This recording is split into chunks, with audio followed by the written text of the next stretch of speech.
Après tous ces cas de monohybridisme, nous allons réaliser ici des tableaux, des carrés de Punnett pour le dihybridisme. Donc dihybridisme, ça veut dire qu'on va donc étudier deux allèles qui vont être distribués chez différents individus.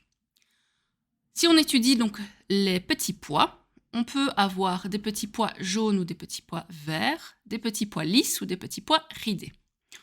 On va prendre ici le cas de petits pois jaunes lisses, tous les deux allèles dominants, grand J, grand L, et des petits pois verts ridés, petit v, petit r, deux gènes récessifs, deux allèles récessifs.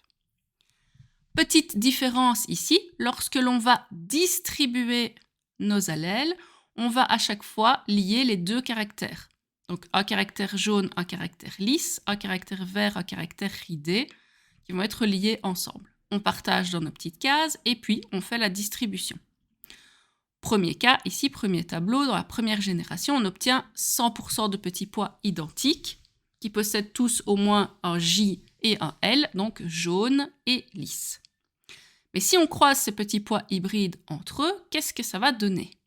Alors là, beaucoup de possibilités. On peut avoir notre J qui va être associé au L, notre J qui va être associé au R, le petit v associé au grand L ou le petit v au R. On a donc 4 possibilités. Notre tableau va donc être beaucoup plus grand, puisque ces 4 possibilités vont donc être distribuées pour chacun des petits pois. 4 x 4, nous aurons donc ici 16 possibilités différentes de bébés petits pois. On fait donc la distribution des gènes, grand J, grand L, grand J, petit r, etc. Et puis on distribue dans toutes les cases. On va donc voir ici qu'on a une distribution qui est beaucoup plus large et beaucoup plus variée que ce qu'on a pu observer jusque-là. Vous voyez des grands J, des grands L, des grands J, des petits V, avec des grands L, avec des petits R, etc. Donc on va faire la totalité de notre distribution.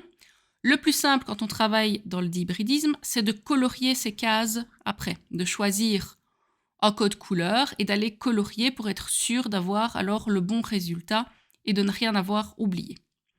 Une fois qu'on a tout distribué, on observe. Ici, j'ai au moins un grand J et j'ai au moins un grand L. J'ai donc mes petits pois jaunes et lisses. Je vais alors entourer toutes les cases dans lesquelles j'ai au moins un J et un L. Et je vois que je vais en obtenir 9. J'ai donc 9 16e de petits pois qui vont donc être jaunes et lisses. Ensuite, je vais regarder donc mes petits pois qui ont les grands J mais qui n'ont pas obtenu de grand L, donc petit r. Donc ils seront des petits pois jaunes mais ridés. Et là, j'en obtiens 3. Il me reste donc les petits pois verts qui soit ont obtenu au moins un gène grand L, donc vert et lisse, j'en obtiens 3. Et alors, je n'ai qu'un seul sur les 16 petits pois qui sera vert et ridé. Et donc, le pattern 9, 3, 3, 1 de la génération F2, c'est ce que l'on obtient toujours dans le dihybridisme si on part d'individus purs.